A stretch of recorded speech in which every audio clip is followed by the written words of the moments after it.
Nakakita ka na ba ng gusaling walang kahit isang kanto? Ngayon, hahanapin natin yan. Pero bago tayo makarating doon, hindi muna magiging madali ang biyahe.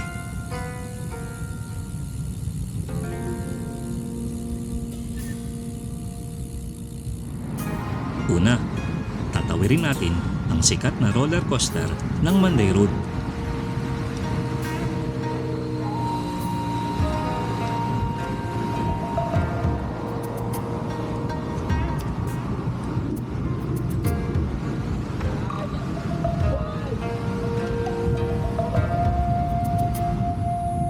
Sunod naman, ang mahabang kahabaan ng Limchukang Road.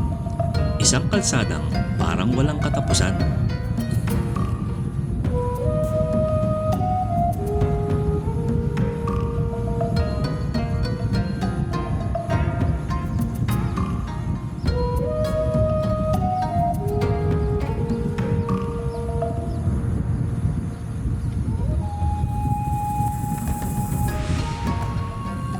At akala mo tapos na ang challenge. Pagpasok ko sa loob ng NTU, sinalubong naman ako ng isa na namang matinding appeal.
Ramdam na ramdam ang pagod.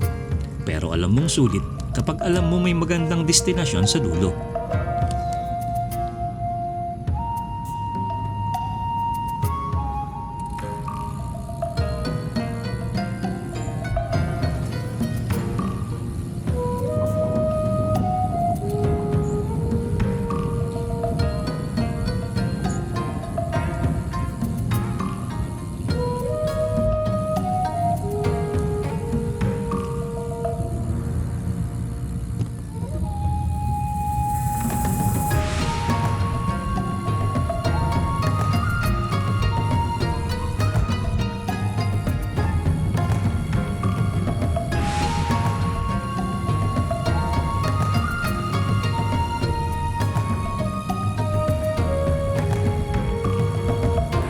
Pagbaba ko, ayun na siya, ang gusaling walang kanto. Mas kilala ito bilang The Hive. Tinatawag din itong Dim Sum Basket Building. Dahil sa kakaibang disenyo nito, halos kahit saan ka tumingin, wala kang makikitang matutulis na sulok. Sa personal, mas kahanga-hanga pa pala siya kaysa mga larawan.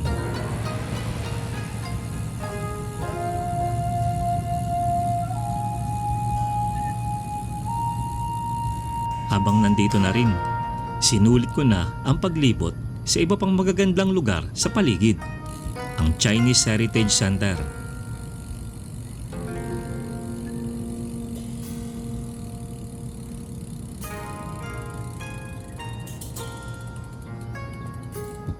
Ang napakagandang Yunnan Garden.